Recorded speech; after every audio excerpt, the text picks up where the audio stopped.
तो हेलो बच्चों, कैसे हैं आप। तो बच्चों, आज हम पढ़ने वाले हैं क्लास नाइन्थ का chapter number 3 atmosphere and climate. ये बिल्कुल आपका जो चैप्टर है एनसीईआरटी के अकॉर्डिंग होने वाला है, ठीक है ना। एटमॉस्फेयर क्या है? The atmosphere is a blanket of air surrounding the earth, यानी कि पृथ्वी को घेरने वाली हवा की चादर को ही क्या कहते हैं? हम एटमॉस्फेयर कहते हैं, ठीक है ना। It is a mixture of different gases in various proportion, यानी कि अलग अलग जो है मात्रा में क्या है, इसमें गैसेज मिलती हैं, ठीक है। फिर जो ग्रेविटेशनल फोर्स है वो अट्रैक्ट करके रखती है इन सबको। और सेकंड कि earth gravity hold the atmosphere around the planet, यानी कि पृथ्वी का जो गुरुत्वाकर्षण है, एटमॉस्फेयर जो मतलब ग्रेविटेशनल फोर्स है, वो क्या है, इसको चारों तरफ रोके रखती है अपने। इम्पोर्टेंस ऑफ एटमॉस्फेयर, वायुमंडल का महत्व क्यों है, यानी कि एटमॉस्फेयर का इतना इम्पोर्टेंस क्यों है। It is a vital for the survival of all living beings, सभी जीवों को जीने के लिए मतलब जीवित रखने के लिए ज़रूरी है। It shields earth from harmful solar ultraviolet radiations, यानी कि सिंपल सी बात है, जो अल्ट्रावायलेट रेडिएशंस आती हैं अर्थ पर सन में से, उनसे क्या करता है, ये प्रोटेक्ट करता है। और आपको एक बात बता दूं, जो ये है अल्ट्रावायलेट रेज हैं, इनके कारण जो कहीं ना कहीं स्किन कैंसर हो जाता है लोगों को, ठीक है ना। क्या हो जाता है? स्किन कैंसर हो जाता है। It regulate the temperature by trapping the sun energy, और देखिए क्या कर रहा है, ये टेम्परेचर को भी रेगुलेट करता है। जो ये हमारा जो एटमॉस्फेयर है, इसको कैसे करता है, क्योंकि आप जानते हैं उसमें ना एक CO2 गैस होती है। जो CO2 गैस होती है वो क्या करती है, हीट को ट्रैप करती है और कहीं ना कहीं एक तरह से टेम्परेचर को मेंटेन करने में हेल्प करती है अर्थ के को, ठीक है। फिर it control the weather factors like humidity and air pressure, इनको भी ये क्या करके रखता है, कंट्रोल करके रखता है, ठीक है। फिर बात करते हैं कॉम्पोजिशन ऑफ द एटमॉस्फेयर, यानी कि सिंपल सी बात है, इसमें हम गैसेस का मिक्सचर देखेंगे। पहले देख लेते हैं कि मिक्सचर किस किस का है, ये गैसेस का, वाटर वेपर का एंड डस्ट पार्टिकल का, ठीक है। The composition of the atmosphere change with altitude, और जैसे जैसे ऊंचाई बढ़ती चली जाएगी गैसेस का जो मिश्रण है, मिक्सचर है, वो बदलता हुआ चला जाएगा, ठीक है ना। मेजर गैसेस कौन कौन सी हैं इसमें? नाइट्रोजन एंड ऑक्सीजन दोनों जो है बहुत ज़्यादा अबेंडेंट और मेजर गैसेस हैं, ठीक है। फिर इसके अलावा carbon dioxide, argon, helium, neon, krypton, xenon, ozone, hydrogen are the present in small amount, ये सारी गैसेस भी हमारे एटमॉस्फेयर में होती हैं, ठीक है ना। कॉम्पोजिशन ऑफ गैसेस आप देख लीजिए किस तरह से, जो है 78% हमारा नाइट्रोजन होता है, 21% जो है oxygen, 0.93% argon, 0.04% carbon dioxide, and there are other gases are situated in our जो है प्रेजेंट होती है हमारे किसमें, एटमॉस्फेयर में, ठीक है बच्चे। फिर बात करते हैं वाटर वेपर। वाटर वेपर भी एक हमारे जो है एटमॉस्फेयर का इंपॉर्टेंट पार्ट है। Water vapour in the atmosphere generally range 0.1% to 0.4% तक रहता है, और it's plays an important role in making clouds and causing rain, इन्हीं के कारण क्लाउड बनते हैं और फिर रेन भी होती है, ठीक है। गैस परसेंटेज देखते हैं हम कि कौन सी गैस कितने परसेंटेज में, अभी हालांकि हमने देखा है ये, ठीक है ना। 78% नाइट्रोजन है, 21% ऑक्सीजन, 0.93% हमारा जो है क्या है, आर्गन है, फिर इतनी जो है हमारी क्या, कार्बन डाइऑक्साइड है, और देन फिर हमारी इस सारी गैसेज हैं। फिर बढ़ते हैं स्ट्रक्चर ऑफ द एटमॉस्फेयर, वायुमंडल की संरचना की तरफ बढ़ते हैं हम, ठीक है ना। तो कैसी है? The atmosphere has layered structure based on the changes in temperature and density, यानी कि टेम्परेचर, जो एटमॉस्फेयर की लेयर है वो बांटी हुई है किसके आधार पर, एक तरह से देखा जाए तो टेम्परेचर और डेंसिटी के बेसिस पे। Air density is highest near the earth surface and decreases with the altitude, simple सी बात है, डेंसिटी का मतलब एक तरह से भार। तो सबसे ज़्यादा प्रेशर कहाँ होगा, यानी कि देखिए एक ये प्लेस है और एक ऊपर माउंटेन वाला प्लेस है, तो दो चीज़ें हैं। तो सबसे ज़्यादा एयर की जो डेंसिटी कहाँ होगी, आपने पढ़ा होगा, एयर की जो डेंसिटी है वो जैसे जैसे ऊंचाई पर जाएंगे वो हल्की होती चली जाती है। तो सबसे नीचे क्या है, सी लेवल पे हमारी जो सबसे कम जो है सबसे ज़्यादा भारी होगी गैसेस, और ऊपर क्या होंगी, सबसे ज़्यादा हल्की होंगी, यानी कि एल्टीट्यूड जैसे जैसे बढ़ेगा हमारी जो गैसेस की डेंसिटी है वो घटती हुई चली जाएगी। Layer of the atmosphere, there are 5 layers in our atmosphere. So कौन कौन सी हैं? Troposphere, stratosphere, mesosphere, thermosphere and exosphere, ठीक है। ये हमारी स्ट्रक्चर ऑफ द एटमॉस्फेयर, इसमें पढ़ते हैं हम। सबसे पहले हमारी कौन सी, ट्रोपोस्फेयर है, स्ट्रेटोस्फेयर है, मीजोस्फेयर एंड थर्मोस्फेयर और एक्सोस्फेयर है। देख लीजिए जो जितने भी हमारे जो है हाइड्रोलॉजिकल जो साइकिल है हमारी, वो किस में चलती है, ट्रोपोस्फेयर में चलती है, बिकॉज ऑफ यहाँ पर क्लाउड्स भी इसमें बनते हैं, साइक्लोन्स भी इसमें आते हैं, तेज़ तूफान भी इसमें आते हैं, ठीक है ना। तो सारी जो इन्वायरमेंटल फिनोमेनाज है मोस्टली वो कहाँ पे होते हैं, ट्रोपोस्फेयर में होते हैं। उसके बाद स्ट्रेटोस्फेयर आती है, ये क्या है, इसमें जो है टेम्परेचर बढ़ता है हालांकि, लेकिन इसमें एक लेयर होती है जिसका नाम होता है आपका ओजोन लेयर, यहाँ पे होती है वो बीच में, और जिसकी हाइट होती है 15 टू 35 किलोमीटर ऊपर तक हाइट होती है इसकी, ठीक है। और ये अल्ट्रावायलेट रेडिएशन से हमको बचाती है, और अल्ट्रावायलेट जो रेडिएशंस है उनसे कई बार क्या है, मनुष्य को स्किन कैंसर भी हो सकता है। तो सोच के देखिए, स्ट्रेटोस्फीयर में एक लेयर है जिसका नाम है ओजोन लेयर, वो कितनी इंपॉर्टेंट हो सकती है हमारे लिए। फिर आता है आपका मीजोस्फीयर। मीजोस्फीयर की जो हाइट है 50 टू 80 किलोमीटर के आसपास होती है। और आपको पता है ये इंपॉर्टेंट क्यों है? एक तो पहली बात, इसमें जब हम ऊपर जाएंगे तो टेम्परेचर घट जाएगा हमारा, ठीक है ना। सेकंड थिंग एक और होती है इस वाले में, कि देखिए जो मेटेओराइट्स वगैरह होते हैं ना, जो एस्टेरॉइड्स वगैरह होते हैं, जो ऊपर से आते हैं तो इस एयर में, इस शील्ड में आते हैं या फिर इस लेयर में आते ही वो जलने लगते हैं। और जलने के कारण क्या होता है, वो जलकर ही ऊपर से ऊपर बिखर जाते हैं, हमारे अर्थ पर आकर सीधे नहीं गिरते। अगर आके गिरेंगे तो कितना बड़ा विनाश वो फैला सकते हैं, ठीक है ना। फिर एक आती है हमारी क्या, थर्मोस्फेयर। जो थर्मोस्फेयर की हाइट है वो आपको थोड़ा वेरी हुआ मिलेगा डेटा। वैसे ये अगर देखें तो कई बार जो है 80 से लेकर के 640 भी मिलेगा आपको कहीं कहीं, और कहीं कहीं 80 से लेकर के आपको 800 या 700 भी मिल सकता है। मेजर वर्क क्या है इसका, थर्मोस्फेयर में एक लेयर होती है, या फिर इसको हम आयनोस्फेयर भी बोलते हैं, ठीक है ना। आयनोस्फेयर में मतलब पॉजिटिवली चार्ज आयंस होते हैं, ठीक है। ये क्या करते हैं, जो रेडियो वेव्स होती हैं, कौन सी रेडियो वेव्स होती हैं, उनको बैक करने का काम करते हैं, और हमारे कम्युनिकेशन सिस्टम है जितना भी, उसमें हमारी हेल्प करते हैं, ठीक है ना। फिर इसके अलावा इसी में एक ऑरोरा जो लाइट है वो दिखती है, ठीक है ना। ऑरोरा लाइट क्या होती है उस पर हम डिस्कस करेंगे, जो कि आगे आएगा वो। एंड देन फिर हमारा एक्सोस्फीयर है, ठीक है ना। उसके बाद 690, 700 या 800 के बाद जो हमारी लेयर बचती है वो एक्सोस्फीयर बचती है। और एक्सोस्फीयर में केवल हल्की गैसेज होती हैं, लाइट गैसेज होती हैं, ठीक है ना। कौन कौन सी, हाइड्रोजन होती है और एक हीलियम होती है हमारी, ठीक है ना। अब बढ़ते हैं हम ट्रांजिशन जोन पर। फिर आता है हमारा ट्रांजिशन जोन, ठीक है ना। The boundaries between these layers are called tropopause, stratopause और मीजोपोज। सिंपल सी बात, आपको एक बात बताऊं, जैसे कि मान लीजिए जो हमारी लेयर्स होती हैं, जैसे ये हमारी लेयर्स दी हुई हैं ना, इसमें क्या होता है, जो बाउंड्री होती है, ये वाली बाउंड्री होती है, इसको हम ट्रांजिशन जोन बोलते हैं, इस वाले को। और इन्हीं बाउंड्रीज का जो नाम दिया हुआ है वो क्या दिया हुआ है, ट्रोपोपोज, स्ट्रेटोपोज और मीजोपोज, ऐसे करके इनके नाम मिलते हैं आपको, ठीक है ना। ये क्या है, हमारा ट्रांजिशन जोन है, जो स्टे करता है बिटवीन द, लाई करता है बिटवीन टू स्फीयर्स के बीच में, ओके बच्चे। फिर आती है आपकी सबसे पहली जो लेयर है वो आती है ट्रोपोस्फियर। इसके बारे में बात करते हैं, बहुत ज़्यादा इंपॉर्टेंट लेयर है। फिर 12 किलोमीटर या फिर आपको मिलेगा 16 टू 18 किलोमीटर तक जो इसकी हाइट मिलेगी। बट आपकी जो न्यू एनसीईआरटी है उसमें उसकी हाइट इतनी दी हुई है। फिर बात करते हैं इसमें जो टेम्परेचर घटता है, जैसे जैसे एल्टीट्यूड, ऊंचाई जैसे जैसे बढ़ेगी वैसे ही टेम्परेचर क्या होगा, घटेगा, ठीक है। फिर the air we breathe and almost all weather events like rain, fog, hail, ये सारे सारे किस में पड़ते हैं, इसी में मिलते हैं या होता है सारे सारे event.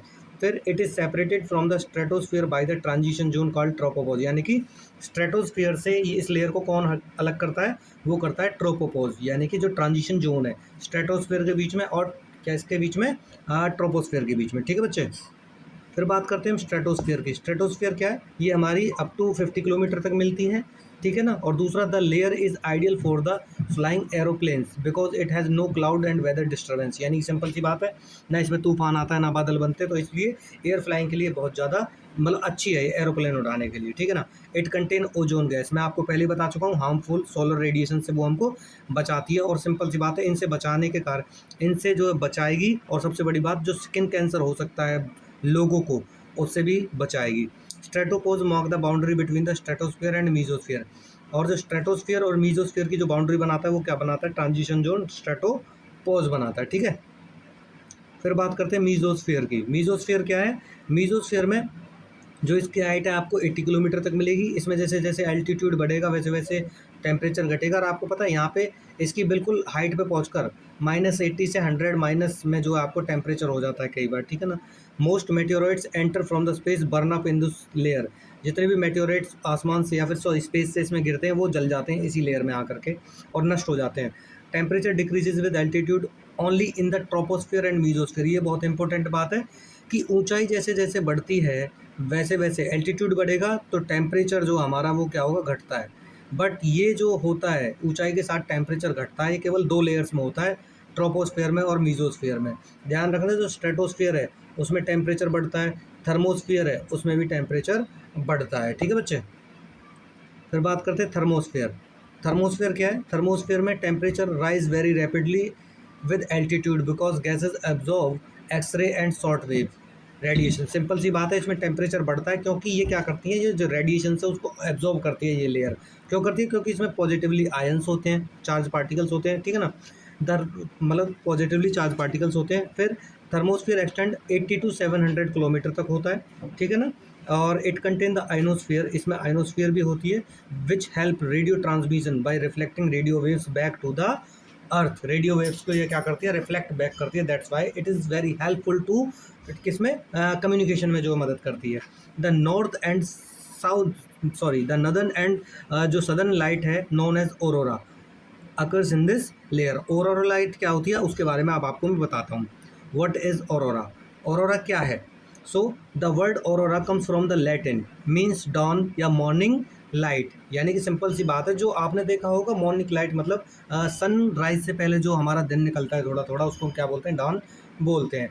Charge particle from the sun solar winds hit the atmosphere at the magnetic poles में make gases glow in different colours. Simple सी बात है, जो सन होता है ना, सन से क्या होती हैं, बहुत सारी वो निकलती है सोलर फ्लेयर, यानी कि आग की लपटें निकलती हैं। अब जो अर्थ होती है ना, अर्थ के चारों तरफ क्या होता है, मैग्नेटोस्फीयर होता है, यानी कि अर्थ की अपनी एक मैग्नेटिक पावर होती है। ये क्या करती है, और ऊपर से हमारा क्या है, एटमो वो भी एटमोसफियर भी है। तो क्या होता है, जो इसकी सोलर फ्लेयर निकलती है ना, तो उनको फ्लेयरों को, क्योंकि उसमें जो है मैग्नेटिक पावर होती है, कुछ ना कुछ मैग्नेटिक जो है क्वालिटी, मतलब क्वालिटी होती है उनकी, कि उनमें मैग्नेटिक एक तरह से क्या है, गुण मिलना, ठीक है ना, क्वालिटी मिलना। तो ये क्या करती हैं, जब ये सोलर फ्लेयर आती हैं तो जो पृथ्वी का जो मैग्नेटोस्फीयर है या मैग्नेटिक पावर है, इनको रोक लेती है, और ये मुड़ करके कहाँ चली जाती हैं, ये मुड़ करके इसके पोल पर चली जाती हैं, और यहीं पे जो ये लाइट चमकने का काम करती है, ठीक है ना। जो लाइट नॉर्थ पे चमकती है उसको बोलते हैं हम ऑरोरा बोरियोलिस, और जो लाइट साउथ में चमकती है उसको बोलते हैं ऑरोरा ऑस्ट्रोलिस, ठीक है बच्चे। अच्छा जी, फिर बात करते हैं हम एग्जोस्फीयर। ये सबसे बाहर का जो है स्फीयर है, ये हाईएस्ट लेयर है एटमॉस्फेयर की, बहुत ज़्यादा थिन लेयर एयर होती है इसमें। इसमें केवल हीलियम और हाइड्रोजन मिलती है आपको मोस्टली, ठीक है ना। और कंक्लूजन इसका ये है, all these layer play vital role in earth atmosphere process weather and climate. यानी कि ये सभी सारी की सारी जो एटमॉस्फेयर की लेयर हैं, ये सारी की सारी मौसम जलवायु में एक महत्वपूर्ण भूमिका निभाती हैं, ठीक है बच्चे। ये आपकी एटमॉस्फेयर की लेयर्स हैं जो हम पढ़ चुके हैं। अब बात करते हैं वेदर एंड क्लाइमेट की। सो वेदर मैं पहले बता चुका हूँ एक बार वैसे आपको, प्रीवियस जो वीडियोज़ हैं हमारी उनमें। वेदर क्या होता है, weather refer to a hour to hour या day to day condition of the atmosphere. यानी कि वेदर बहुत शॉर्ट टाइम के लिए होता है, 1 घंटे के लिए हो सकता है, 1 दिन के लिए हो सकता है, 1 हफ्ते के लिए हो सकता है, ठीक है ना। मतलब शॉर्ट टाइम है, यानी कि एक जगह की जो कुछ कंडीशन है मौसम की, ठंडी या गर्म, बारिश, वो थोड़ी देर के लिए हो सकती है या फिर 1 दिन के लिए हो सकती है। और कई बार क्या होता है, एक ही देश में 2 अलग अलग मौसम हो सकते हैं, ठीक है ना, अलग अलग जगह पर अलग अलग मौसम हो सकते हैं। जैसे इंडिया में कोलकाता में हो सकता है अलग मौसम हो और दिल्ली में अलग मौसम हो। क्लाइमेट की बात करें तो ये क्या है, climate refer to the average weather condition of a place over a long period of time approximately 30 year और मोर। सिंपल सी बात है, एक जैसा मौसम रहेगा किसी बहुत बड़े इलाके का या एरिया का, ठीक है ना, लगभग 30 से 35 वर्ष के लिए, उसको क्या बोलते हैं, हम क्लाइमेट बोलते हैं। Element of weather and climate, तो एलिमेंट क्या है वेदर और क्लाइमेट के। तो सबसे बड़ी बात एक है आपको, the major factor impacting human life, temperature, precipitation, humidity, wind and atmospheric pressure. ये सारी सारी चीज़ें क्या करती हैं, ह्यूमन लाइफ को इम्पैक्ट करती हैं। तो सबसे पहला जो हमारा क्या है, टेम्परेचर है, ठीक है। इसमें पढ़ेंगे टेम्परेचर एंड इंसोलेशन। तो टेम्परेचर क्या है, temperature charge between day and night and also across different seasons, यानी कि तापमान दिन और रात के बीच बदलता है और अलग अलग मौसमों के अनुसार भी बदलता रहता है। या फिर टेम्परेचर की डिग्री वो है, डेफिनेशन है, degree of hotness and coldness of air, ठीक है ना। ये आपके एलिमेंट्स हैं किसके, वेदर के। कौन कौन से हैं बच्चा, टेम्परेचर है, प्रेसिपिटेशन है, ह्यूमिडिटी है, विंड है, एयर प्रेशर है और क्लाउड कवर है, ठीक है। इसमें फिर बढ़ते हैं हम इंसोलेशन। इंसोलेशन सिंपल सा मतलब बता दूं, जो जैसे ये सन है, सन की जो क्या करती हैं, रेज कहाँ पे आती हैं, अर्थ पे आती हैं, ठीक है ना। अर्थ पे आती हैं तो सिंपल सी बात है, सन से आने वाली जो लाइट है वो अर्थ पे पड़ती है, तो उसको क्या बोलते हैं, सन, मतलब उसी को हम इंसोलेशन बोलते हैं, सन से आने वाले प्रकाश को या सौर ऊर्जा को। तो वो ये कह रहा है, insolation is the incoming solar energy from the sun that intercept by the earth. सूर्य से आने वाली सौर ऊर्जा जैसे पृथ्वी पर अपने पास रोक लेती है, पृथ्वी अपने पास रोक लेती है उसे। Insolation decreases from the equator towards the pole, so temperature also decreases toward the poles. यानी कि सिंपल सी बात आपको एक बात बता दूं, जैसे कि मान लीजिए अर्थ है, ठीक है बच्चे, ये इक्वेटर है, तो आप जानते हो इक्वेटर पे सबसे ज़्यादा जो सन की लाइट पड़ती है, ठीक है। सन की लाइट कहाँ पड़ेगी सबसे ज़्यादा, इक्वेटर पे पड़ेगी, ठीक है। लेकिन जैसे जैसे आएंगे ऊपर तक तिरछी होती चली जाएंगी, इंक्लाइंड होती चली जाएंगी, तो सन की रेज में उतनी मतलब वो नहीं रहेगी, मतलब इतना गर्म नहीं कर पाएगी किसको, इन इलाकों को। तो इसलिए आप देखते हो सबसे ज़्यादा टेम्परेचर कहाँ मिलता है आपको, इक्वेटोरियल इलाके में मिलती है, और पोल्स तक जो टेम्परेचर हमारा घटता हुआ चला जाता है। ठीक है बच्चे। फिर आती है हमारी ह्यूमिडिटी। तो ह्यूमिडिटी क्या है, आर्द्रता क्या है, सिंपल सी बात है, humidity refer to the presence of water vapour in air, यानी कि हवा में जो पानी उपस्थित होता है उसी को हम क्या कहते हैं, ह्यूमिडिटी कहते हैं। फिर as air gets warmer its capacity to hold water vapour increases leading to higher humidity. आपको एक बात बताऊं, जो एयर है वो हमारी जितनी गर्म होगी उसकी जो कैपेसिटी है किसकी, मॉइस्चर कैप्चर करने की, वो उतनी ही ज़्यादा होती चली जाएगी, और जितनी ज़्यादा मॉइस्चर कैप्चर करेगी ह्यूमिडिटी भी उतनी ज़्यादा बढ़ेगी।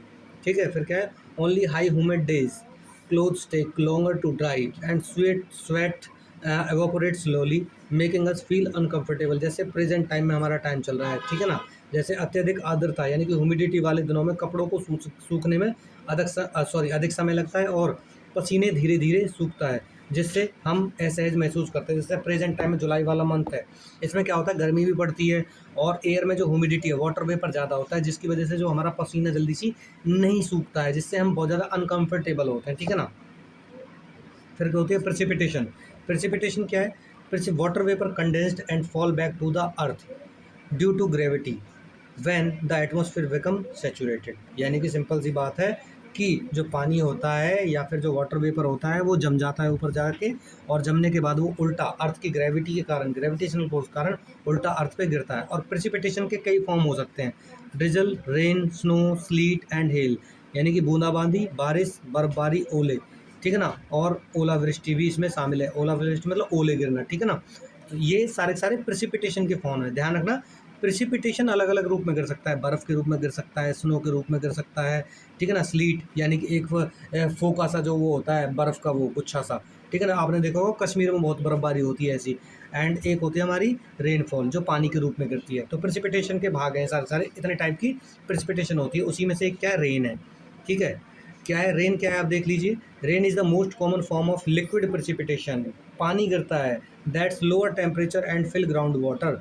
जो वर्षा है तरल वर्षण का सामान्य रूप है जो तापमान को कम करती है और भूजल को भरती है। यानी कि सिंपल सी बात है, इसमें वाटर गिरता है आसमान से, और जो पृथ्वी के टेम्परेचर को कम करने में मदद करता है, और भूमि को किससे भरता है, लैंड को किससे भरता है, जल से भरता है। The main factor affecting the precipitation are prevailing winds, mountains and seasons. ये सारी की सारी चीज़ें किसको इम्पैक्ट करती हैं, ये प्रेसिपिटेशन को इम्पैक्ट करती हैं। ठीक है। फिर बात करते हैं एटमॉस्फेरिक प्रेशर। एटमॉस्फेरिक प्रेशर क्या होता है, atmospheric pressure is the pressure exerted by the weight of air on the earth surface. यानी कि सिंपल सी बात है, एक एयर द्वारा, यानी कि एक जगह है, इस पे एयर का कितना प्रेशर लग रहा है, कितना प्रेशर डाल पा रही है, उसी को क्या बोलते हैं, हम एटमॉस्फेरिक प्रेशर बोलते हैं। ठीक है। एयर का जितना वजन किसी जगह पे पड़ता है उसको बोलते हैं atmospheric pressure. Air pressure is highest at sea level and decreases rapidly go higher up. Simple सी बात है, ये लाइन क्या कह रही है कि एक ये फ्लैट जगह है और एक माउंटेन वाली जगह है। तो आप जानते हो कि जो ये वाली जगह है, इस पे एक आदमी खड़ा है, इस पे पूरा वजन पड़ रहा है एयर का, और एक आदमी इस पे खड़ा है, इस पे वजन पूरा पड़ रहा है एयर का। लेकिन आप जानते हो जैसे जैसे हम ऊपर जाते हैं, हवा की जो डेंसिटी है, हवा का जो भार है वो और मिक्सचर है वो कम होता चला जाता है, क्योंकि वायुमंडल की जो सबसे भारी गैसें होती हैं वो कहाँ होती हैं, नीचे होती हैं। जैसे जैसे ऊपर जाते हैं हवा हल्की होती चली जाती है, तो सबसे ज़्यादा प्रेशर कहाँ पड़ेगा, इस नीचे वाली व्यक्ति पर पड़ेगा। ठीक है ना। और ध्यान रखना, जो फ्लैट जगह होती है उसको हम सी लेवल बोलते हैं। ठीक है ना। सी लेवल मतलब जहाँ तक हमारा समुद्र का लेवल होता है ऊपर वाला, ठीक है ना, उसको बोलते हैं। ठीक है। फिर बात करते हैं इन हॉट एयर, इन और आपको चलो सी लेवल और अच्छे से बता देता हूँ मैं। जैसे कि मान लीजिए समुद्र है, हाँ वेट अ मिनट, ये देखिए, ये जैसे मान लीजिए समुद्र है, ठीक है ना, और यहाँ से लैंड स्टार्ट हुई है, लैंड स्टार्ट हुई है, इससे ऊपर हाइट बढ़ती जा रही है। ठीक है ना। जब हाइट बढ़ती जा रही है, ठीक है बच्चे, तो जो लैंड समुद्र के लेवल के बराबर होगी उसी को हम क्या बोलेंगे, सी लेवल बोलेंगे। क्या बोलेंगे, सी लेवल बोलेंगे। इसलिए हम जिस भी हाइट को मानते हैं इस लैंड से मानते हैं। कि भाई हाइट कितनी, आपने देखा होगा ना, सी लेवल से 500 मीटर ऊपर है, सी लेवल से 1000 मीटर ऊपर है, तो ये वाली लैंड होती है वो, ठीक है ना। अब पता लगी आपका घर किसी माउंटेन वाले इलाके में, और आप कहने लगे भाई यहाँ से सी लेवल नाम हम नापेंगे, नहीं नाप सकते ना, ठीक है ना। जहाँ समुद्र का वो है वही हमारी क्या है, एक तरह से फ्लैट लैंड है, और यहाँ से जितनी ऊंचाई होगी उसको हम क्या मानेंगे, सी लेवल से ऊपर की हाइट मानेंगे, ठीक है बच्चे। फिर क्या है देखिए फिर in hot areas air heat up and rises और creating a low pressure link with cloudy and wet weather. इसमें क्या होता है, ये कह रहा है देखिए, जहाँ पे जो एयर हॉट होती है, ठीक है, दो जगह है, मान लीजिए ये एक लैंड है, यहाँ पे टेम्परेचर बहुत ज़्यादा है, ठीक है, यहाँ पे टेम्परेचर बहुत ज़्यादा है, और एक ये जगह है जहाँ पे टेम्परेचर क्या है, कम है, यहाँ पे टेम्परेचर कम है और यहाँ पे टेम्परेचर बहुत ही ज़्यादा है। अब टेम्परेचर ज़्यादा है तो हवा गर्म होगी, पहली तो ये धरती को गर्म करेगी, और जो धरती के टच में जितनी भी एयर है वो गर्म हो जाएगी सारी। जब गर्म होगी तो वो क्या होगी, ऊपर उठने लगेगी, और जब ऊपर उठने लगेगी तो क्या होगा, ये क्लाउड बनाएगी, और क्लाउड बनाएगी तो सिंपल सी बात है, बारिश करेगी, ठीक है ना। क्लाउड क्यों बनाती है, क्योंकि हवा के अंदर क्या होता है, मॉइस्चर, वाटर वेपर होते हैं, ठीक है बच्चे। तो अब सिंपल सी बात है, जब ये यहाँ से ऊपर उठी तो यहाँ की जो एयर है वो तो ऊपर चली गई, तो आसपास की जो ठंडी एयर है वो इसकी जगह लेने के लिए आ जाएगी, ठीक है। अच्छा जी, अब बात करते हैं फिर किसकी, in cold areas air heavy and sink creating a high pressure area linked with clear and sunny sky. अब देखिए कितनी अच्छी बात कह रहा है, ये कह रहा है कि भाई जैसे कि मान लीजिए लैंड थी, यहाँ पे हाई प्रेशर था, हवा ऊपर उठी और क्लाउड बना दिया, ठीक है, ओके। अब सिंपल सी बात है, यहाँ पे तो आसमान साफ नहीं होगा ना, क्योंकि यहाँ तो बादल छाए हुए हैं, और दूसरे जिस तरफ जो एयर ठंडी है, यहाँ पे ठंडी एयर है, ठंडी एयर भारी होगी, ठीक है ना। अब जब भारी होगी तो सिंपल सी बात ये है, स्टेबल होगी, ये ऊपर नहीं उठेगी, और ये क्लाउड फॉर्मेशन नहीं करेगी, क्लाउड नहीं बनाएगी। जब क्लाउड नहीं बनाएगी तो यहाँ पे अगर कोई व्यक्ति खड़ा है तो आसानी से जो आकाश की चीज़ें हैं, स्पेस की चीज़ें, उनको देख पाएगा। लेकिन क्या यहाँ खड़ा व्यक्ति आसमान को साफ देख सकता है क्या, क्लाउड आ जाएंगे ना बीच में। तो ये वाली बात वही कह रहा है, ठीक है ना। जहाँ ठंडी लेयर है, जो एयर एक साथ एक जगह रहती है आराम से, और क्या है, यहाँ पे क्लाउड फॉर्मेशन नहीं होते, और व्यक्ति जो स्काई है, जो आसमान है, वो बिल्कुल साफ होता है, क्लियर होता है, ठीक है ना बच्चे। और ध्यान रखना एक बात और याद रखना, कि जो हमारी विंड है वो हाई प्रेशर से लो प्रेशर की तरफ मूव करती है, ठीक है ना। क्योंकि लो प्रेशर जहाँ होगा टेम्परेचर हाई होगा यहाँ पे, और टेम्परेचर ज़्यादा होगा तो हवा गर्म होगी और ऊपर जाएगी, ठीक है ना। और ऊपर जाएगी तो यहाँ की हवा खाली हो जाएगी और यहाँ की हवा यहाँ आ जाएगी, ठीक है बच्चे। तो आगे बढ़ते हैं, एयर मूवमेंट, हवा का बहाव, ये क्या कहता है, air always moves from high pressure to low pressure areas. Wind क्या है, एयर वैसे स्टेबल होती है, ठीक है ना, एयर स्टेबल होती है, एक जगह खड़ी रहती है, लेकिन जब ये एयर मूव करती है, मूवमेंट करती है, तब जाके इसको हम विंड कहते हैं, ठीक है बच्चे। देखिए, the movement of air from high pressure area to low pressure area is called wind. यानी कि जब एयर मूव करती है हाई प्रेशर से लो प्रेशर की तरफ चलना स्टार्ट करती है, तो उसको हम क्या कहते हैं, विंड कहते हैं। We can a gentle low blowing dry leaves strong enough to uproot trees during a storm. पवन धीमी हो सकती है, जैसे सूखी पत्तियों को उड़ाना, तूफान के दौरान पेड़ों को उखाड़ना जितनी तेज भी हो सकती है। यानी कि विंड दोनों तरीके की हो सकती है, हल्की भी हो सकती है, जेंटल हो सकती है, जो केवल पत्तियों को उड़ाएगी, और बहुत ज़्यादा स्ट्रॉन्ग भी हो सकती है, जो कई बार अपरूट ट्रीज, पेड़ों को भी उखाड़ सकती है। फिर क्या आता है, the direction of wind is influenced by the rotation of earth. यानी कि सिंपल सी बात है, जो पवन की जो दिशा है, विंड की जो दिशा है, वो कहीं ना कहीं अर्थ के रोटेशन के कारण भी इम्पैक्ट होती है। फिर क्या है, विंड नेमिंग रूल, हम विंड्स का नाम कैसे रखते हैं, wind are named after the direction from which they come. जिस दिशा से पवन आती है उसी के हिसाब से हम उसका नाम रखते हैं। जैसे a wind blowing from the west toward the east, एक पवन जब पश्चिम से पूर्व की तरफ बह रही है तो उसका नाम वैसे रखेंगे। जैसे देख आपको बताता हूँ, एक हवा इधर से आई, ठीक है ना, और इधर जा रही है, यानी कि वेस्ट से आ रही है, और किधर जा रही है, ईस्ट की तरफ जा रही है। तो जिस साइड से आ रही है, किस साइड से आ रही है, वेस्ट से आ रही है, यानी कि इस साइड से आ रही है, ठीक है ना, ठीक है, इस साइड से आ रही है, तो हम इसको कौन सी हवा बोलेंगे, वेस्टर्न एयर बोलेंगे या विंड बोलेंगे। अगर एक हवा इस साइड से आ रही है, ईस्ट साइड से वेस्ट की तरफ चल रही है, तो हम इसको कौन सी एयर बोलेंगे, ईस्टर्न विंड्स बोलेंगे। इस तरह से इनका हम नाम रखते हैं, ठीक है। ये देखिए आपको दिखा रखी है, ये आपको दिखा रखी है, देखिए, ठीक है ना, सारी की सारी विंड्स आपको दिखा रखी हैं, ठीक है। ये देखिए यहाँ पे, ये आपको डायरेक्शंस दिखा रखी हैं, और ये देख रखी है आपको विंड्स, नॉर्थ से आ रही है तो नॉर्दर्न विंड, साउथ से आ रही है सदर्न विंड, ठीक है ना, ईस्ट से आ रही है ईस्टर्न, वेस्ट से आ रही है वेस्टर्न, और ये आपकी जो डायरेक्शन नॉर्थ और ईस्ट में तो नॉर्थ ईस्ट से आ रही है, ये आपकी साउथ ईस्ट में तो साउथ ईस्ट से, ये वाली साउथ और वेस्ट में है, ऐसे करके देख लीजिए, ये ईस्ट है, ये वेस्ट है, और ये आपका नॉर्थ है, एंड देन ये साउथ है। तो देखिए एयर की डायरेक्शन क्या है आपकी, ये वाली डायरेक्शन है ना बच्चे, ये वाली डायरेक्शन है, देख लीजिए ये वाली डायरेक्शन है, ठीक है। तो ये किससे जा रही है, साउथ वेस्ट से जा रही है, और ये आपकी नॉर्थ वेस्ट से जा रही है। इस तरह से हम एयर का वो करते हैं, ठीक है ना। अब बात करते हैं लोकल विंड्स की। What is local winds? Local winds like the land breeze and sea breeze affected the weather and climate of the place. Local wind, देखिए एक बात बताऊँ आपको, तीन तरह की विंड होती है, आपकी इसमें नहीं दी हुई है एनसीईआरटी में, बट मैं आपको बता देता हूँ। तीन तरह की विंड होती है। एक होती है आपकी क्या बोलते हैं उसको,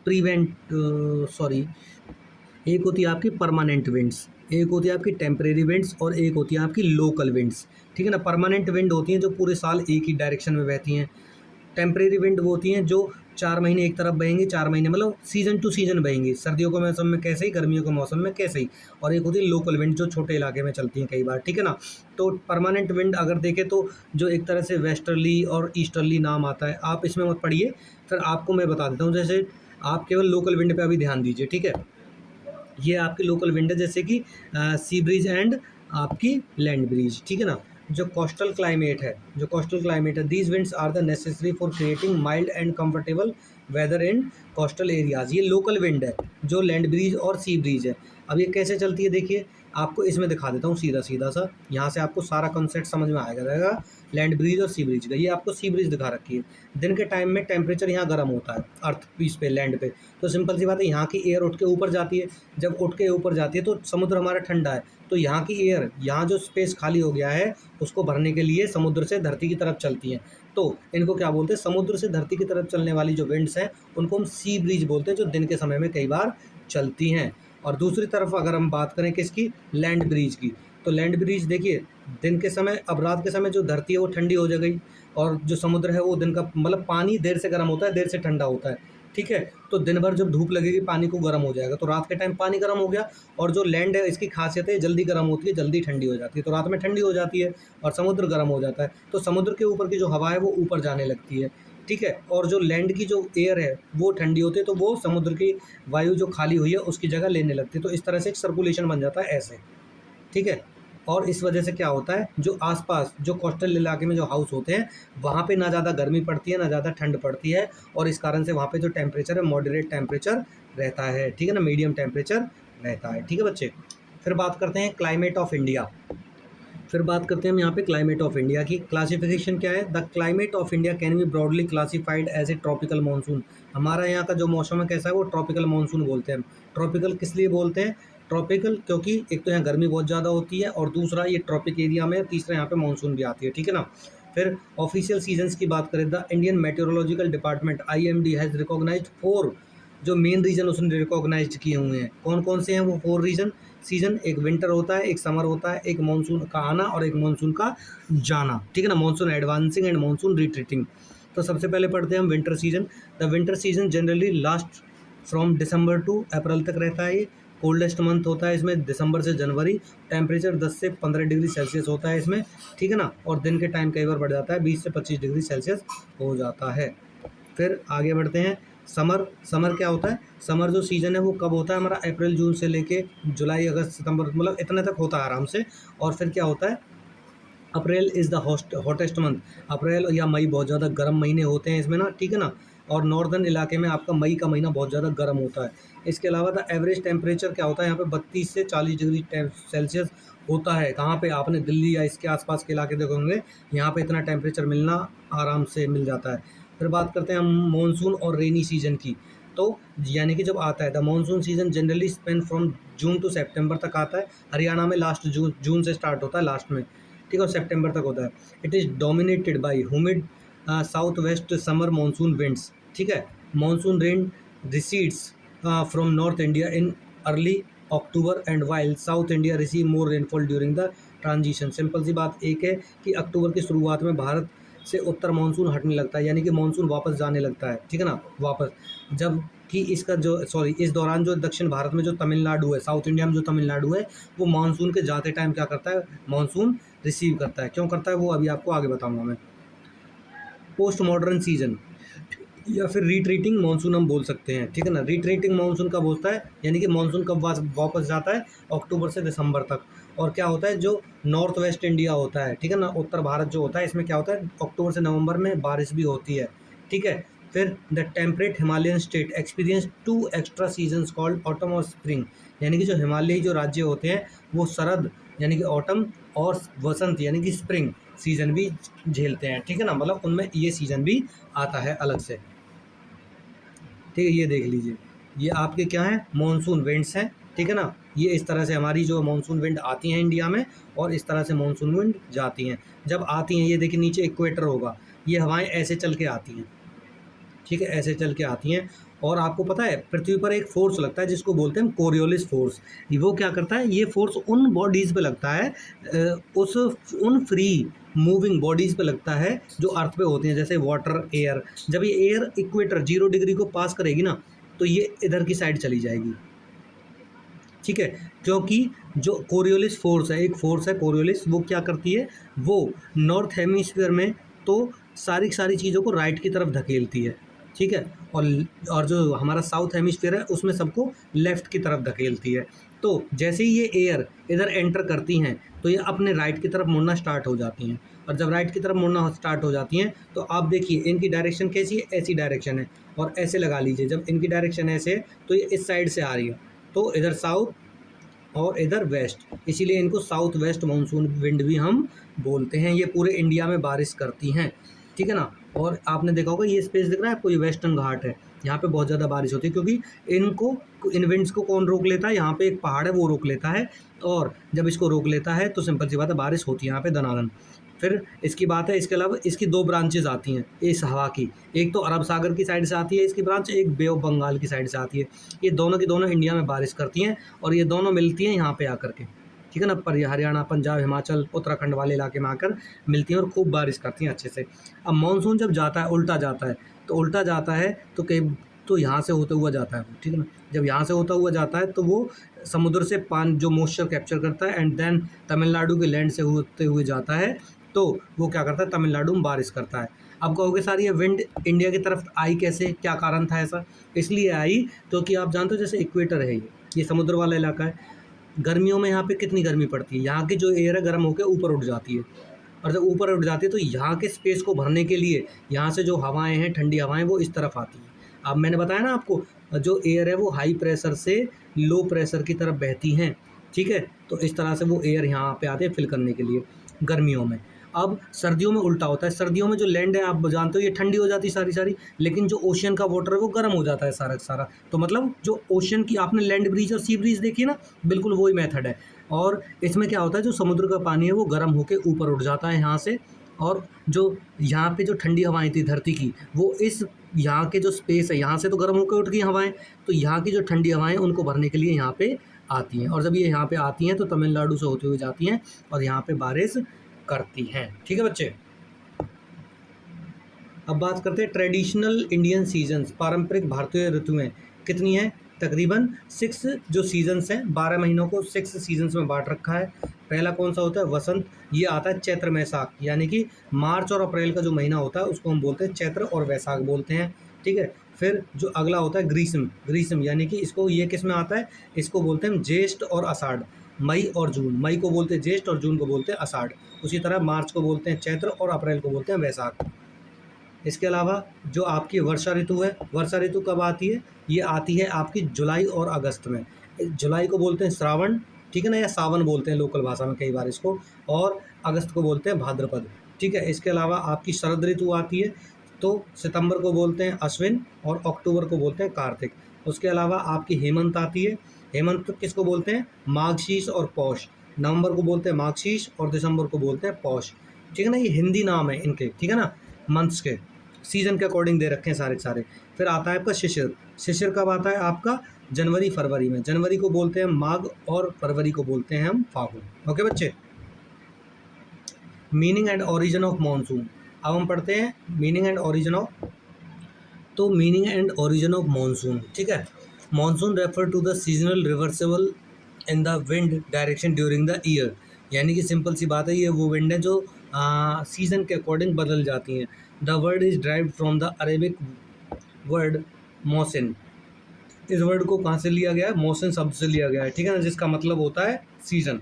मौसम शब्द का जो मतलब क्या होता है? वो सीजन होता है। Ancient sailors and Arab traders first notice this wind reversal to guide their sailing ships, यानी कि सिंपल सी बात है, जो मॉनसून विंड को सबसे पहले किसने देखा था? जो प्राचीन टाइम में जो नाविक आते थे या फिर जो व्यापारी आते थे, वो उन जहाज़ों को चलाने के लिए सबसे पहले हवा का उलट फेर का ध्यान दिया, ठीक है ना। ये हवाएं चलती हैं, जो व्यापारी आते थे उन्होंने सबसे पहले नोटिस किया था इस चीज़ को, ये देखिए, ठीक है। फिर आती है आपकी साउथ वेस्ट मानसून, यानी कि समर मानसून, जो आप देखते हैं। The wind system stay active between the June and September, इसमें जो सक्रिय होता है।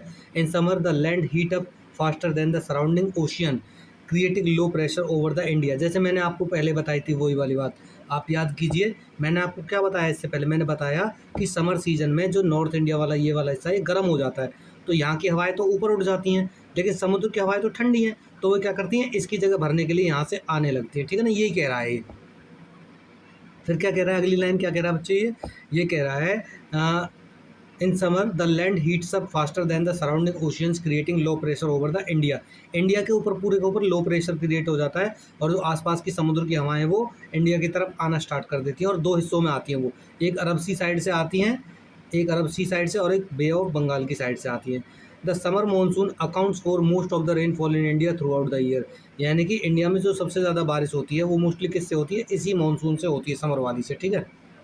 फिर बात करते हैं north east monsoon in winter monsoon. ये वही वाली बात है, जब मानसून वापस जाती है, अक्टूबर से फरवरी तक चलती हैं ये, ठीक है ना। इसमें क्या होता है? जो विंटर के टाइम में land cool faster than the ocean, यानी कि जो धरती है वो जल्दी गर्म हो, ठंडी हो जाती है, और जो ओवर द मतलब जो क्या बोलते हैं उसको, ओशियन का जो वाटर है वो गर्म रहता है। तो जो चीज़ गर्म होगी वहीं वहीं से तो जो हवाएं ऊपर उठेंगी, और जब ऊपर उठेंगी तो उनकी जगह भरने के लिए ठंडी हवाएं आएंगी। तो विंटर में क्या होता है? धरती क्या होती है? ठंडी होती है। जो हमारी लैंड है वो कैसी होती है? विंटर में वो ठंडी होती है, और जो समुद्र का पानी है वो गर्म होता है बहुत ज़्यादा। यहाँ की हवाएं ऊपर उठ जाती हैं, और जब ऊपर उठ जाती है तो वो जो धरती की जितनी भी लैंड की या सरफेस की जो हवाएं वो ठंडी होती है, तो इनकी जगह भरने के लिए आती हैं। तो समर में जो हवाएं चलती हैं वो चलती हैं समुद्र से धरती की तरफ, और जो विंटर में जो हवाएं चलती हैं वो चलती हैं धरती से समुद्र की तरफ, ठीक है ना, लार्ज स्केल पे। अब बात करते हैं हम विंटर मानसून, ये वर्षा कैसे होती है? The winter winds blowing from the land to sea are cold and dry, so they are usually do not bring rain most of the part of India, यानी कि सिंपल सी बात है, जितनी भी जो हवाएं इंडिया से समुद्र की तरफ चल रही हैं, अब जब लैंड से चल रही हैं तो पानी तो है ही नहीं है, और जब पानी नहीं है तो बारिश कहाँ से करेंगी ये, ठीक है ना। लेकिन आपने देखा जैसे ही समुद्र के पार से होके जाती हैं तो मॉइस्चर करती हैं, और जब तमिलनाडु से होके जाती हैं, यहाँ से पानी मॉइस्चर कैप्चर किया और तमिलनाडु में बारिश कर देंगी, ठीक है। फिर क्या है? When north east monsoon winds pass over the Bay of Bengal they pick up moisture and cause rain in the eastern coast, ये वही वाली बात कह रहा है जो मैंने अभी आपको बताई है। The winter monsoon is very important for rainfall in Tamil Nadu, Andhra Pradesh and part of Karnataka, ठीक है ना। वही बात अभी जो मैंने बताई थी आपको, क्या बात बताई थी बच्चे? कि जब इंडिया में जब यहाँ से हवाएं होती हैं और वो समुद्र से होते हुए बे ऑफ बंगाल से होते हुए जाती हैं, यहाँ से मॉइस्चर कैप्चर करती हैं और तमिलनाडु कर्नाटका और यहाँ पे बारिश करती हैं झमाझम। अब बात करते हैं importance of monsoon in India. Importance क्या है? तो सिंपल सी बात है भाई, पहली बात तो ये इम्पोर्टेंस है कि एग्रीकल्चर के लिए बहुत ज़रूरी है, कि मोस्टली जो यहाँ पे एग्रीकल्चर इंडिया का वो इसी पे डिपेंड करता है, मानसून रेन पे। फिर वाटर की सप्लाई करती हैं, ठीक है ना, रिवर्स में, रेजर्वर्स में, वेल्स व्हील्स में ग्राउंड वाटर रिचार्ज भी होता है इसके अलावा। फिर एक्सट्रीम कंडीशन, यानी कि सिंपल सी बात है, excessive rainfall can cause dangerous floods while weak monsoon can lead severe droughts. अगर बारिश ज़्यादा होती है तो फ्लड आने के चांसेस होते हैं, कम होती है तो ड्रॉट यानी कि सूखा पड़ने के चांस होते हैं। डेली लाइफ के लिए बहुत ज़रूरी है। Monsoon greatly influence the economy, lifestyle, festivals, employment, livelihood, और स्पेशली इन रूरल एरियाज़ में बहुत ज़्यादा उसको क्या करती है? प्रभावित करती है, ठीक है। फिर बात करते हैं हम हिस्टोरिकल मेंशन। कहाँ कहाँ पे इसका हिस्टोरिकल मेंशन मिलता है। Meghdoot, in 15th century the famous poet Kalidas wrote about the arrival date of the monsoon over the central India in his book Meghadutam, यानी कि उसने भी मानसून के आगमन की जो तारीख है अपनी मेघदूत जो रचना है उसमें बताई है। कालिदास बहुत बड़े महान जो है लेखक हुए हैं, ठीक है ना, कवि हुए हैं हमारे इतिहास में, ठीक है। मैंने भी हालांकि उनकी किताबें पढ़ी हैं, 2 किताबें, एक मालविकाग्निमित्र है और एक अभिज्ञान शाकुंतलम है। अब मैं मेघदूत भी ये पढ़ने वाला हूँ आगे चल के, ठीक है। फिर देखते हैं क्लाउड पाथ, बादलों का मार्ग, the ancient book traces the exact path of the monsoon cloud travel across the land, यानी कि एक प्राचीन ग्रंथ है, ठीक है ना, उस सटीक मार्ग का पता लगाता है जिससे मानसून बादल जमीन पर आते हैं या यात्रा करते हैं। फिर बात करते हैं हम मॉडर्न इनिशिएटिव मिशन मानसून। अब मॉडर्न टाइम में हम इसके बारे में बात करेंगे। हमने अब तक मानसून के बारे में बात करी, मानसून वर्ड कहाँ से आया, मानसून कैसे इंडिया में जाती है, आती है, फिर कहाँ कहाँ बारिश करती है, ठीक है ना, हवाएं लैंड से सी की तरफ कैसे चलती हैं, सी से लैंड की तरफ कैसे चलती हैं, और एंशियंट इंडिया में क्या जानकारी मिलती है मानसून के बारे में, अरब ट्रेडर्स ने कैसे पता लगाया मानसून के बारे में। अब हम बात करेंगे मॉडर्न टाइम में क्या क्या चल रहा है। नेशनल मानसून मिशन, राष्ट्रीय monsoon mission, the government of India developed high tech weather and climate prediction models under this mission.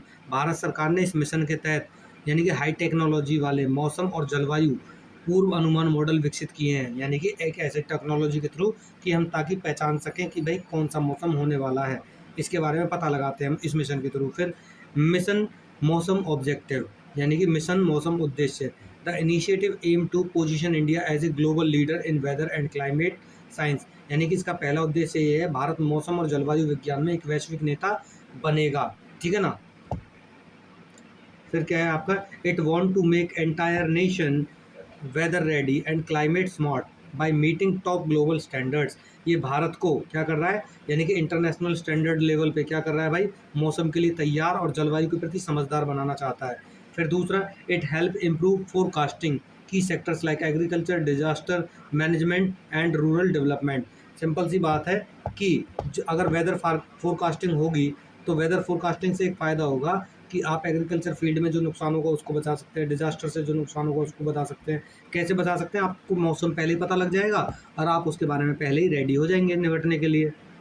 फिर बात करते हैं क्लाइमेट। क्लाइमेट क्या है, climate change refer to the long term changes in weather like temperature, rainfall और wind, यानी कि simple सी बात है, मैं आपको पहले बता चुका हूँ कि एक लंबे समय के लिए एक जैसा मौसम होना किसी बड़े इलाके में, उसी को क्या बोलते हैं, हम क्लाइमेट बोलते हैं। It is mainly caused human activities, burning fossil fuels, deforestation, industries and pollution, ये सारी चीज़ें कई बार इसको इम्पैक्ट करती हैं, प्रदूषित करती हैं। These activities increases the green house gases like carbon dioxide, methane, nitrous oxide and water vapour. याद रखना, जो ग्रीन हाउस गैसेज हैं ये क्यों इंपॉर्टेंट है, इसलिए इम्पोर्टेंट है बच्चे क्योंकि ये जितनी भी गैसेज है ये हीट को एब्जॉर्ब करती हैं, और जब हीट को एब्जॉर्ब करती हैं तो ये पृथ्वी का तापमान बढ़ाने में भी मदद करती हैं, और जब तापमान बढ़ेगा तो क्या होगी, ग्लोबल वार्मिंग। ग्लोबल वार्मिंग होगी तो क्या होगा, ग्लेशियर्स पिघलेंगे, ठीक है ना, ग्लेशियर्स पिघलेंगे तो मतलब फ्रेश वाटर की कमी हो सकती है, ठीक है, और समुद्र का लेवल भी बढ़ेगा, बाढ़ आने की संभावनाएं होंगी। देख लीजिए, सनशाइन होगा, कहीं ड्रॉट होगा, कहीं बाढ़ आ जाएगी, ठीक है ना, कहीं ग्लेशियर्स मेल्ट होंगे, कहीं फायर होगी, कहीं तूफान आएगा, कहीं साइक्लोन आएगा, ठीक है ना, सारी चीज़ें होंगी क्लाइमेट चेंज के कारण, पैटर्न बदल जाएगा पूरा वेदर का। फिर बात करते हैं these gases trap heat in the atmosphere and raises global temperature, मैंने अभी आपको बात बताई है। फ्लड, ड्रॉट, मेल्टिंग ग्लेशियर, सी लेवल राइज होगा, ठीक है ना, लॉस ऑफ बायोडाइवर्सिटी, यानी कि पैटर्न बदलेगा तो पशु पक्षी मरेंगे, प्लांट मरेंगे, ठीक है ना, इस तरह से। Climate change threaten ecosystem and badly impact human health, agriculture and livelihood, इन सबको भी क्या करता है, इम्पैक्ट करता है क्या, ये हमारा क्लाइमेट चेंज। अब बात करते हैं कार्बन फुटप्रिंट क्या होता है। Carbon footprint, what is carbon footprint? A carbon footprint is a total amount of greenhouse gases released into the atmosphere by human activities। Simple सी बात है, मनुष्य जितनी अपनी क्रियाओं द्वारा, एक्टिविटीज़ द्वारा जितनी जो है कार्बन डाइऑक्साइड गैस हमारे उसमें छोड़ता है, एटमॉस्फेयर में छोड़ता है, उसी को क्या कहते हैं, हम कार्बन फुटप्रिंट बोलते हैं। ग्रीन हाउस गैसेज को एटमॉस्फेयर में छोड़ता है, ठीक है, यानी कि कार्बन फुटप्रिंट मानवीय एक्टिविटी द्वारा वायुमंडल में छोड़ी जाने वाली ग्रीन हाउस गैसेज की कुल मात्रा है, यानी कि कुल कितनी ग्रीन हाउस गैसेज छोड़ी मनुष्य ने इस एटमॉस्फेयर में, जैसे कि भाई कितनी कार्बन डाइऑक्साइड छोड़ी, कितनी मीथेन छोड़ी, ठीक है ना, ऐसी gases. It's comes from the everyday our everyday actions such as energy use, transportation, production of goods and services. ये सारी सारी गैसेज कहाँ से आती हैं? हमारी डेली वेज की लाइफ से आती हैं। लाइक हमने एनर्जी कैसे यूज़ कर रहे हैं, ट्रांसपोर्टेशन कैसे यूज़ कर रहे हैं, प्रोडक्शन किसका कर रहे हैं, ठीक है ना, सर्विसेज कैसी चल रही हैं उनसे, ठीक है। फिर our choice in transportation, electricity use, water use directly affect the size of our carbon footprint.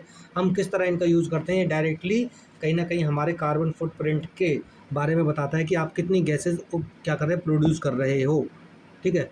Carbon footprint के बारे में बता दूं, कॉजेज़ क्या क्या हो सकते हैं, अभी हमने बात की, ठीक है बच्चे। जैसे कि इंडस्ट्रियल इलेक्ट्रिसिटी द्वारा देखिए कैसे कार्बन छोड़ा जा रहा है, ट्रांसपोर्टेशन जो कितना पॉल्यूशन बढ़ता है, होम एनर्जी यानी कि heating, cooling, lightning appliances contribute to emission.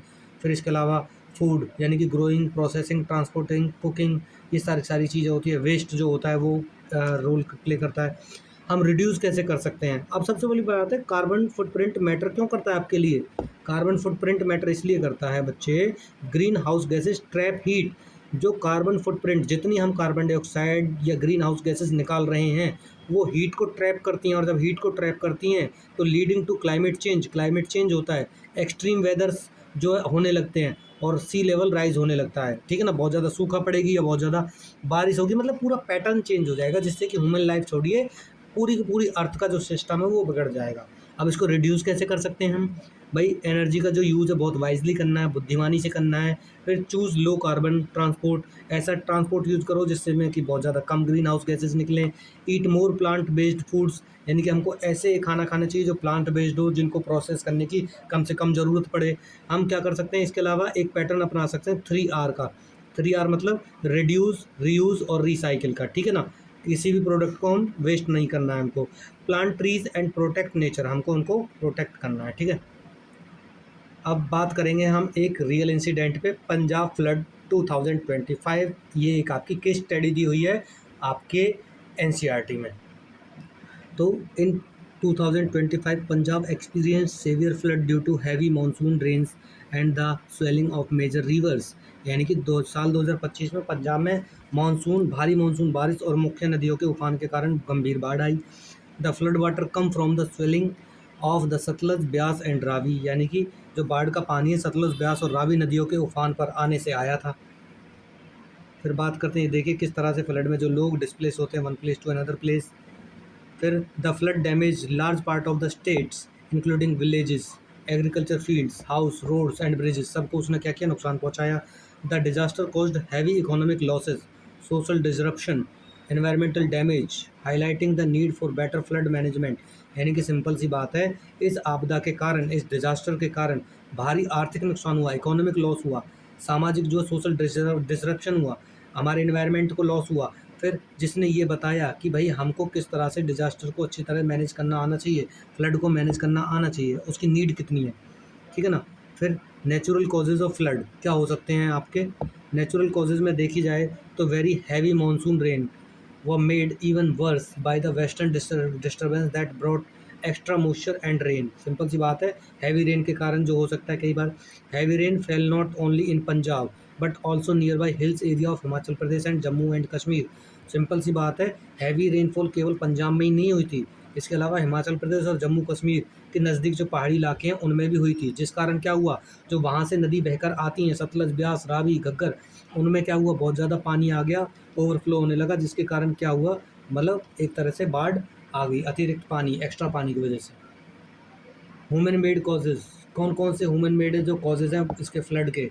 तो पहला है वीक एम्बैंकमेंट्स, कमज़ोर तटबंध, यानी कि the flood become worse because of weak and old river embankments locally known as dhussi bandh which failed to stop the rising water. Simple सी बात है, जो ये बांध थे, एम्बैंकमेंट पुराने हो चुके थे, और ये जो पानी आ रहा है, यानी कि मान लीजिए एक नदी बह रही है, इसके पास जो बांध बना रखे हैं कि पानी को रोकेंगे, ये कमज़ोर पड़ गए थे, जिसके कारण पानी आसानी से आसपास के इलाकों में भर गया, ठीक है ना।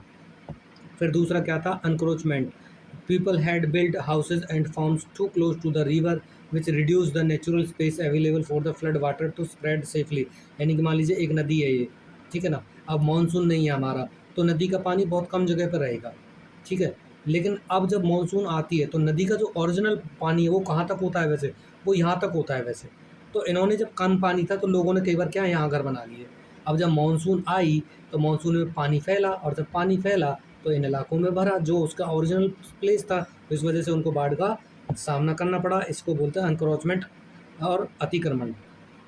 फिर बात करते हैं किसका, सिल्टेशन। सिल्टेशन यानी कि over time, mud and silt had collected in rivers, dams and reducing their capacity to hold and carry water. समय के साथ नदियाँ, बांध यानी कि नदियाँ और बांधों में मिट्टी और गाद जमा हो जाता है, जिससे उनके पानी को रोकने और ले जाने की क्षमता कम हो जाती है। उसके कारण भी बाढ़ आती है। फिर डिलेइंग वाटर वार्निंग, यानी कि सिंपल सी बात है, several areas flood warning came late and were not communicated clearly, leaving the people completely क्या है, अनप्रिपेयर्ड। यानी सिंपल सी बात है, वार्निंग टाइम से ना दिए जाने के कारण भी कई बार क्या होता है, नुकसान झेलना पड़ता है। लोग समय के साथ जो है वहाँ से निकलने नहीं पाते हैं और बाढ़ का सामना करते हैं। Effect of blood in Punjab. Punjab में क्या इफेक्ट हुआ इस फ्लड का, जाने गई बहुत सारी, लोगों का विस्थापन हुआ एक जगह से दूसरी जगह, क्रॉपों का जो है डैमेज हुई, ठीक है ना। इसके अलावा एनिमल जो हार्डशिप, पशुओं को नुकसान हुआ इससे, ठीक है। इसके अलावा बुनियादी ढांचा जैसे इंफ्रास्ट्रक्चर है, like roads, bridges, border fences और some public buildings are badly damage हुई इससे। फिर हेल्थ इश्यूज़ की बात करें तो क्या हुए, ये क्या, murky standing water created sanitation problems, spread dangerous waterborne diseases. यानी कि गंदा पानी जमा हो गया, उससे के कारण हुए जो है पानी जो है बीमारियाँ फैलने लगी थी, गंदा पानी इकट्ठा होने के कारण। ये आपके इफेक्ट हैं, ठीक है ना। क्या क्या इफेक्ट पड़ सकते हैं, loss of life, damage to property, loss of livelihood, disruption of daily life, health risk और एनवायरमेंटल डैमेज होता है इस वजह से, ठीक है। और इसी के साथ आपका चैप्टर ख़त्म होता है। और ये आपका जो है बिल्कुल एनसीईआरटी, जो नई एनसीईआरटी आई आपकी, बिल्कुल उसके हिसाब से कुछ भी डेटा ना ऊपर है ना नीचे है। तो आप इसको पढ़िए, अच्छे से रिवाइज़ कीजिए। कोशिश करूँगा कि आपको इसके क्वेश्चन आंसर भी जल्दी अवेलेबल करा दूँ। पढ़ते रहिए, बढ़ते रहिए। जय हिंद, जय भारत।